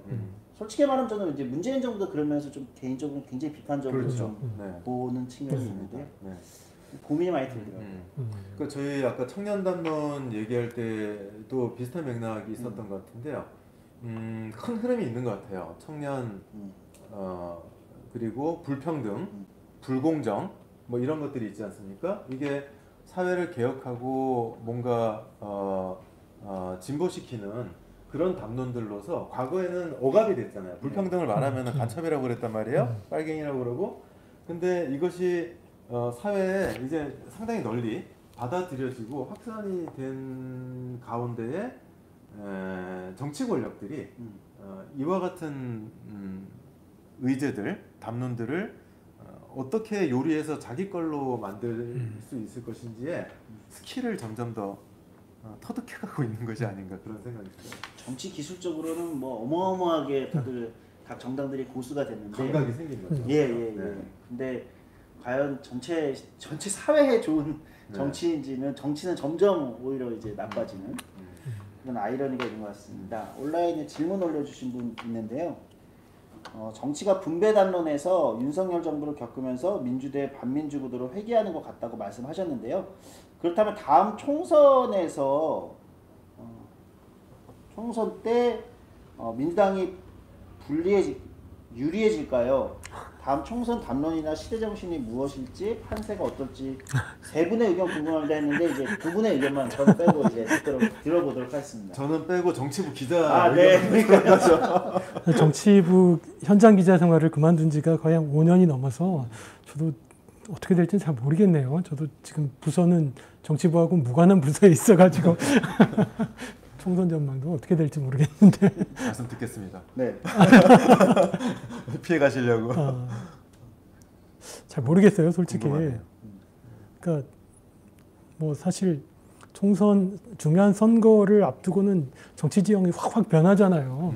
6개월 전에도 예측할 수 없는 게 선거 그 결과인 것이고 최근에는 이제 제3지대 얘기도 나오고 의도적으로 이제 오늘 조선일보 같은 데서는 반민주당 비국민의힘 제3지대가 뜬다 이런 식으로 자꾸 막 쓰는 것 같은데 저는 그냥 허무맹랑한 얘기 같아요. 그러니까 거기 나와 있는 분들의 면면이나 이런 것들을 봐도 그렇고 지금까지 제3지대가 유효한 의미 있는 세력으로서 성공한 경우는 정주영의 국민당, 뭐 안철수의 국민의힘, 아니 국민의당 이 정도 아니었을까요?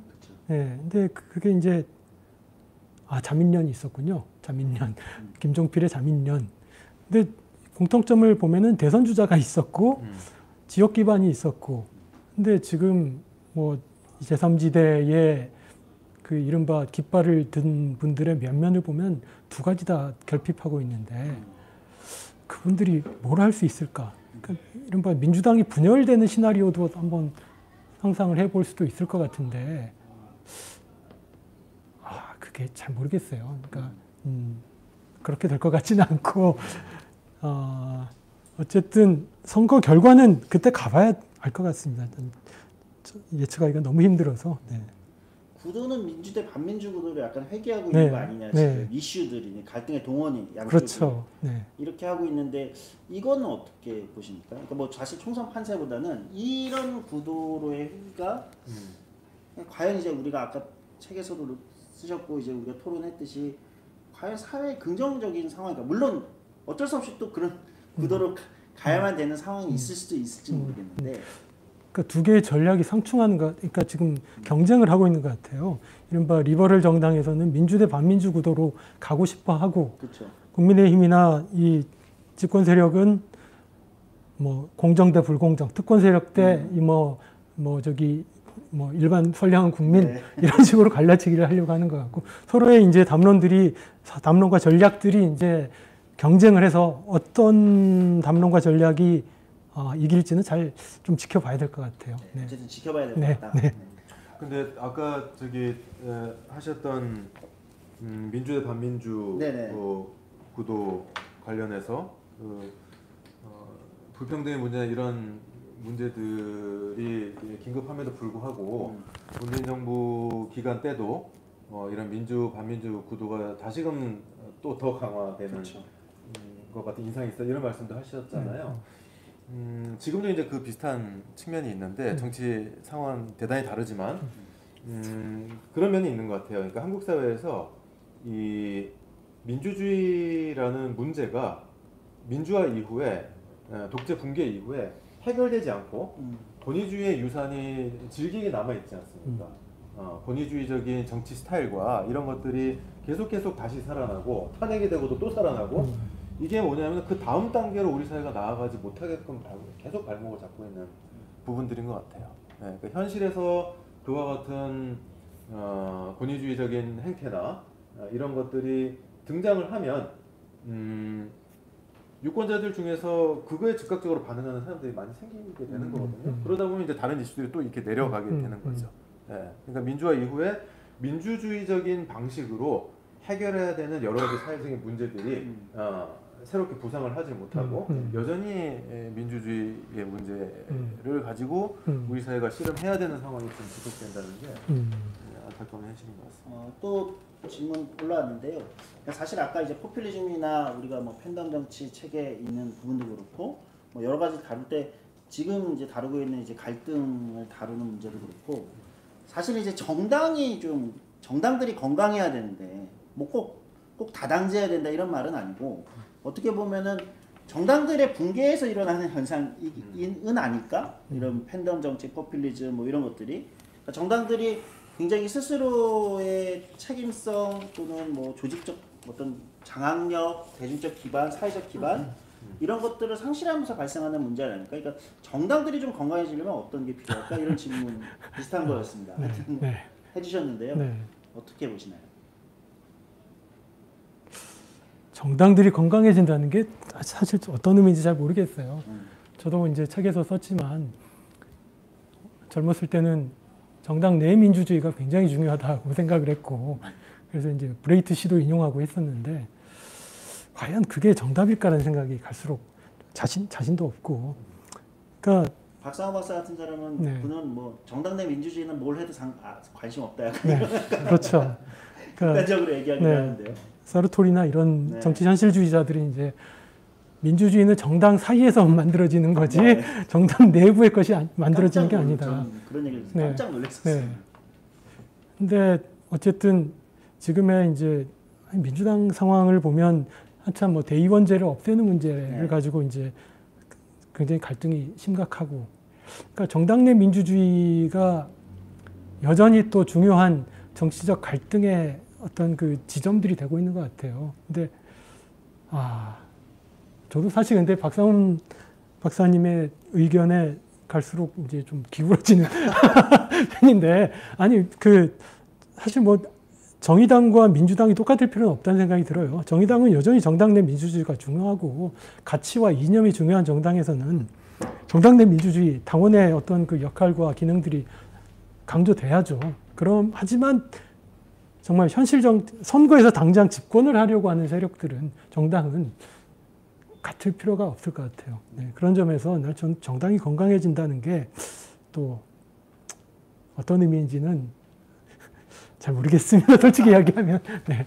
그걸 이해하는 여러 가지 방식이 있을 수 있겠죠. 그러니까 지금 말씀하신 당내 민주주의 관련해서도 지금 말씀하신 그런 의미에서의 당내 민주주의 자체의 어떤 이상화, 그거 자체를 절대 선으로 생각하는 것은 정치적으로 현실적으로 문제가 있다. 여기는 이제 저도 동의가 되는데 다른 의미에서 만약에 저희가 당내 민주주의를 생각을 한다면 독일 같은 나라에서는 당내 민주주의가 헌법적인 규정이거든요.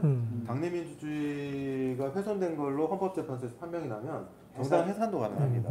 납치의 네. 경험이 있으니까 네, 그 정도로 중요시되는 거고요. 그럼 그 당내 정당 민주주의, 당내 민주주의라 했을 때 그 핵심이 뭐냐 했을 때는 의사결정 과정하고 그 다음에 당의 재정과 이와 같은 문제들이고요. 그리고 그런 것들이 이제 저희가 그런 생각을 해볼 수 있죠. 당내 의사결정 구조가 왜곡되어 있고 머니퓰레이션이 상시적으로 이루어지고 당의 재정이나 이런 것들이 불법적으로 충당이 되고 있다라는 전제에 의해서, 그러나 역량은 뛰어나다.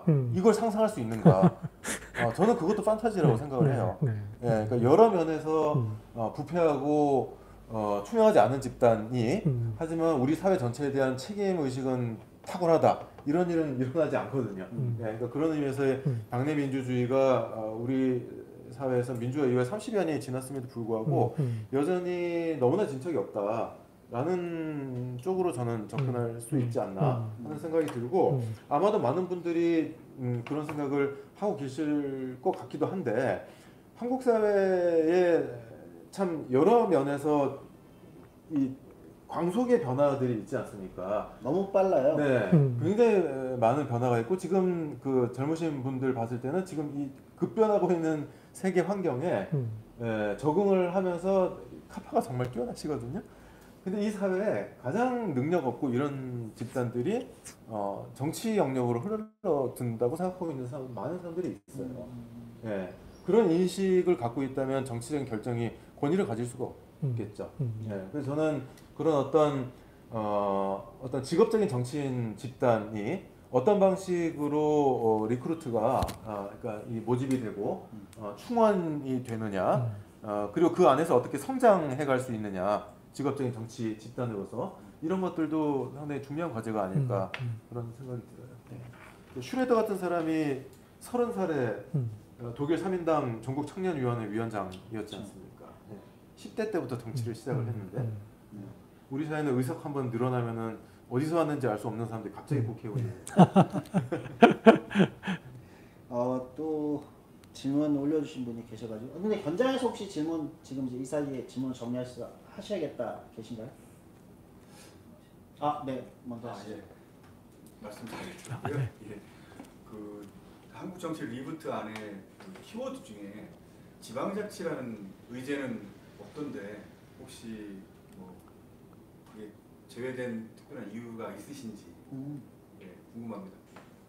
그 지역에 대해서 쓰셨던 지역 의제와 지방자치는 좀 다른 네, 걸 그렇죠. 하죠. 네.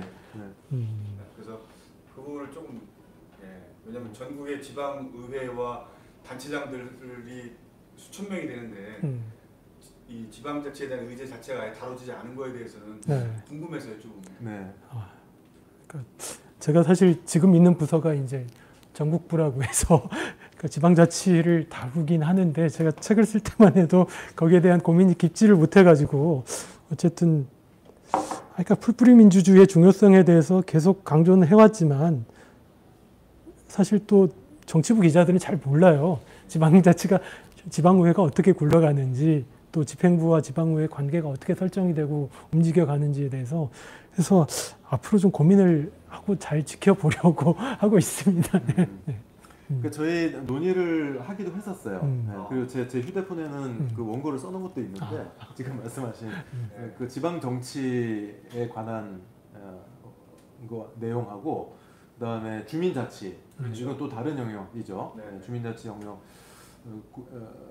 중요한 주제라고 생각을 했기 때문에 드문드문 생각이 날 때마다 원고를 준비를 하긴 했었는데 저희가 너무 지쳐가지고 네, 더 끌 수가 없었던 게 안타까운 부분이었는데 그러니까 이게 인접한 주제가 있을 때에 상당히 다른 주제를 이제 추가를 하게 되지 않습니까? 저희가 시민사회 주제도 다뤘고 정치 주제들을 다루면서 부분적으로 포함이 된 측면이 있었기 때문에 제외가 됐던 그런 부분이 있죠. 질문 혹시 하시려고 하셨나요? 질문 겸 소감이기도 네. 한데요. 앞에 이제 초두에 말씀하신 것처럼 이제 너무나 그 세워야 될 아젠다들이 지금 너무 많아져서 과거에는 이제 제일 급한 뭐 반민주, 그러니까 권위주의 이런 거 타파해야 될 게 좀 급한 것들이 있다 보니까 그 전에는 이제 대변해야 될 어떤 개그나 국민 같은 게 조금 더 눈에 들어왔는데 저희가 이제 정당 쪽에 있긴 한데 이쪽에 있는 입장으로서 말씀하신 것처럼 기운이 젠더니 너무 이제 지금은 다양화되니까 사실은 규정을 우리가 지향해야 될 규정을 그러니까 대상을 규정을 할 수가 없고 그러다 보니까 아까 정당이 붕괴된다고 말씀하셨는데 대변할 곳이 어딘지 모르기 때문에 정당이 당연히 붕괴될 수밖에 없다는 생각이 좀 들거든요. 그래서 저는 민주당 쪽에서 왔는데 작년에 전당대회를 거치면서 중산층과 서민의 정당이라는 거를 이제 김대중 대통령께서 처음 말씀하셨는데 그걸 한지 지금 이제 30년, 40년이 됐는데 과거에 그 청계천 미싱 여공이 서민이고 중산층이었다면 지금의 중산층과 서민은 무엇인가? 라는 이제 생각이 들고 그래서 이제 큰 아젠다가 실종돼. 그러면 지금 우리 정당은 이렇게 아젠다 베이스로 이렇게 가야 되는지 아니면 어떤 식으로 가야 되는지 이걸 좀 극복하는 방법이 지금 저희는 계속 고민인 게 있고요. 그래서 정당이 어떤 이렇게 찾다 보니까 이제 할 게 없어서 이제 다시 민주와 반민주가 다시 등장하는 것 같거든요.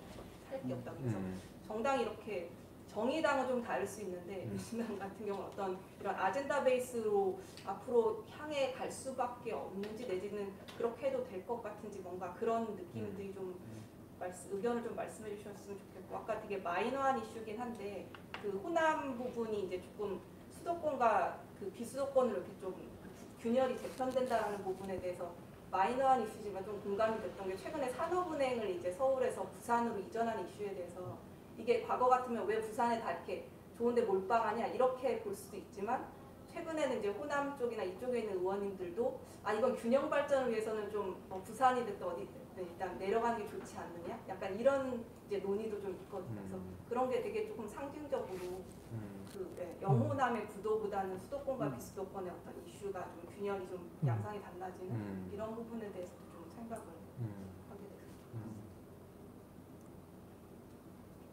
지금 그 정당의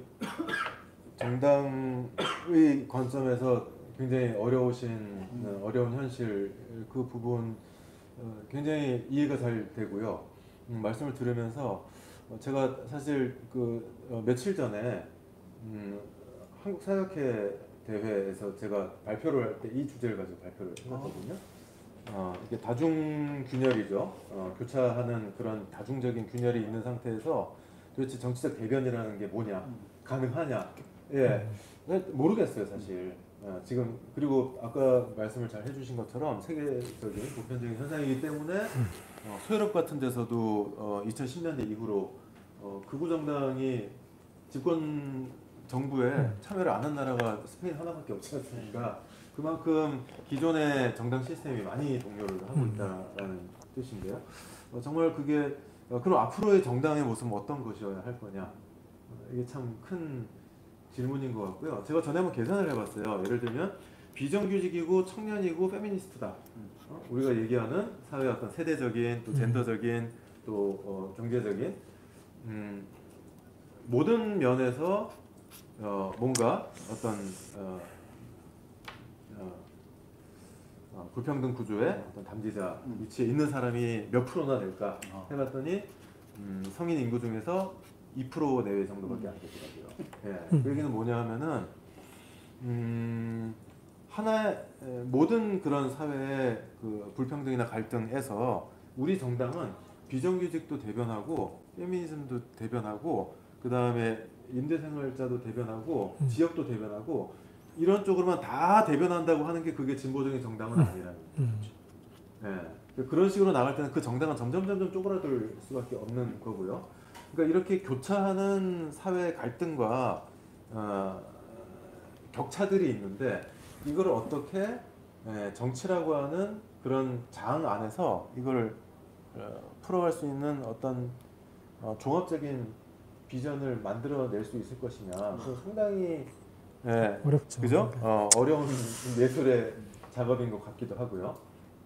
결국은 이걸 어떻게 유권자를 또는 시민 집단을 호명해야 되는가, 정말 그렇죠. 무슨 단어로 설득하고요. 그죠? 호명해야 되는가인데 뭐 조금 위로가 되는 말은 한국만이 아니라 전 세계의 정당들이 저희보다 역사가 훨씬 몇백 년, 한 100년 나온 정당들도 머리를 싸매고 있는 상황이더라고요. 네, 보니까 그렇죠. 뭐 네. 독일 3인당을 비롯해서 뭐 영국 노동당이고 뭐 다들 사실 뭐 이렇게 표현이 좀 그렇지만 아수라장 아닙니까? 이게 어떻게 어쩌다 이렇게 됐지? 도저히 이제 기존의 이론이나 하던 방식으로는 안 되는 거에 막 직면해 그렇죠. 있는 상황인 것 같아요. 아마 뭐 해답이 없을 것 같진 않다. 아마 정당들이 계속 끊임없는 노력을 하고 있고, 있겠죠. 시도를 네. 하고 또 실패했다 시도하고 이런 상황은 있는 것 같습니다. 그래서 아시겠지만 그 피케티라고 있지 않습니까? 토마 피케티가 그런 얘기를 했어요. 책에서 그 불평등과 이데올로기라는 그 책에서 내가 21세기 자본에서 보여준 것처럼 이렇게 불평등과 부의 집중이 심화되고 있는데도 이것이 정치적인 중심 의제로 부상하지 않는 이유가 뭘까? 그 이유가 교차 균열인 것 같다. 그 표현을 딱 썼어요. 여러 균열이 지금 다중적으로 중첩되고 있기 때문에 정치 집단 입장에서는 그때그때 이런저런 것들을 들어가지고 동원할 수 있는 그런 상황이기 때문에 구조적인 그런 문제가 안 드러나는 것 같다. 이렇게 얘기한 적이 있는데 영국의 사회학자인 콜린 크라우치라는 사람이 그 포스트 민주주의 거기서도 지금 민주주의는 민주주의인데 민주주의가 아닌 이 상황의 구조적인 원인을 뭘로 보고 있을까 궁금해서 이렇게 읽어 나가다 보니까 뒷부분 가서 딱 이 문제를 지목을 하더라고요. 맞아요. 이 복잡하게 얽힌 갈등 위에서 기존의 중도 좌우 정당들 중에 어느 정당도 어찌할 바를 몰라 하고 있는 가운데 가장 자극적으로 접근하는 우익 포퓰리즘 극우 정당들이 지금 그 공백을 채우고 있다. 또 현장에 의견이나 질문 있으실까요? 네. 그럼 거의 마지막 질문일 것 같은데 온라인에 올라온 마지막 질문. 아마 신진욱 교수님한테 드리는 것 같은데 제도 분석에서 특정 정책 제도가 환경에 적응하지 못하는 표류 개념의 기반, 정치의 표류 말씀해 주신 게 되게 흥미로웠다. 네.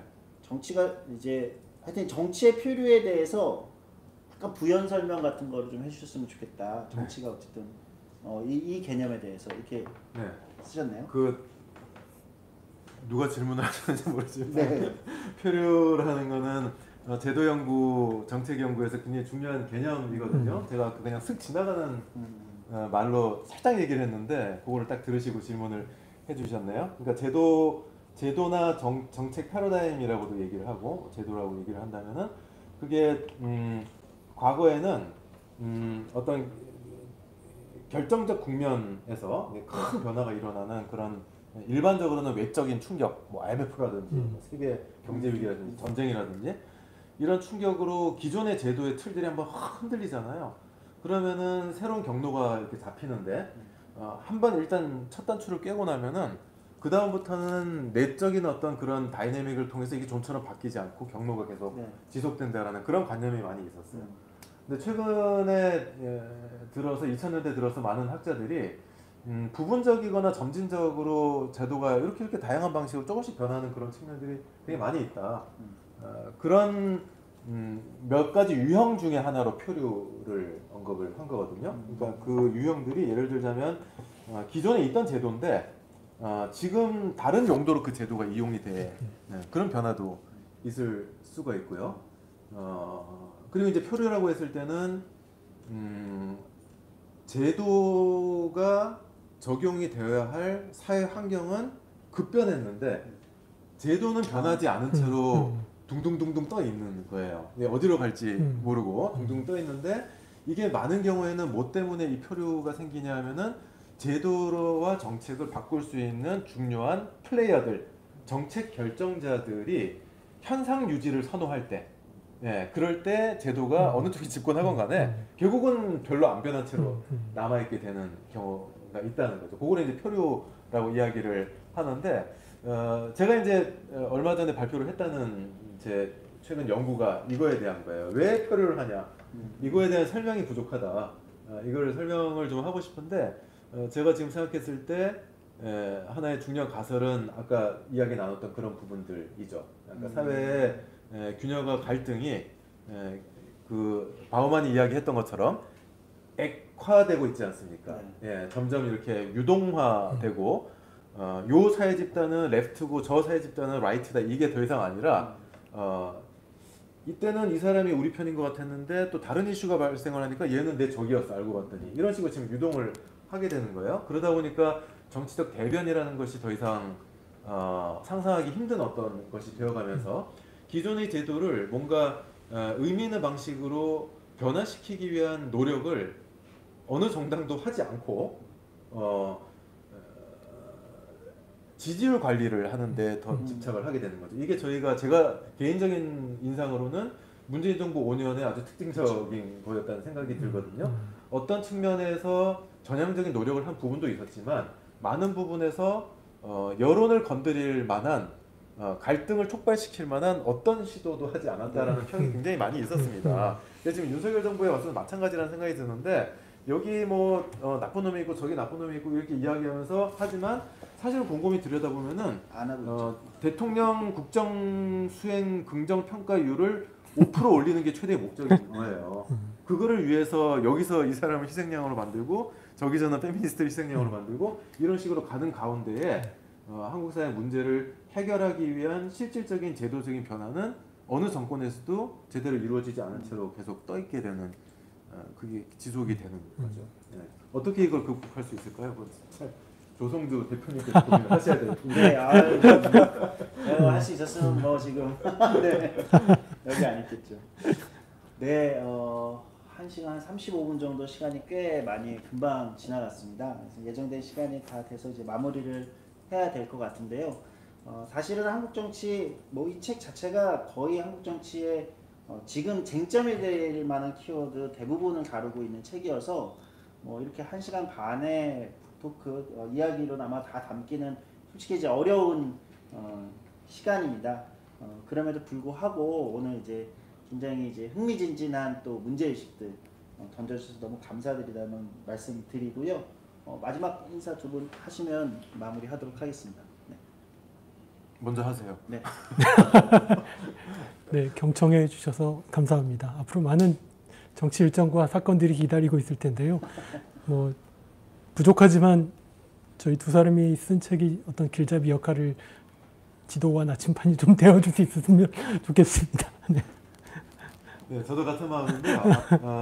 저희 이세영 기자님과 칼럼을 써가고 이 책을 만들면서 처음부터 많이 했던 이야기가 하나하나의 이슈에 대해서 어떤 강한 주장을 펼치기보다는 쉽게 해답을 얻기 힘든 하지만 해답을 얻어야만 되는 중요한 이슈들에 대해서 뭐가 이슈인지 어떤 입장들이 있는지 어떤 질문에 대해서 우리가 답을 얻어야 되는지를 정리를 하고 넘어가자 이런 얘기를 많이 나눴어요. 그래서 여기서 저희가 답을 얻지 못하고 있는 많은 고민하고 있는 질문들에 대해서 앞으로 같이 고민하고 답을 찾아갈 수 있으면 좋겠다는 생각이 듭니다. 네. 오늘 1시간 반의 시간 동안 모두 고생 많으셨습니다. 오늘 정치발전소 그리고 메디신 미디어가 함께하는 한국정치 리부트 두 저자분들 모시고 하는 북 콘서트는 이렇게 마치도록 하겠습니다. 감사합니다. 감사합니다.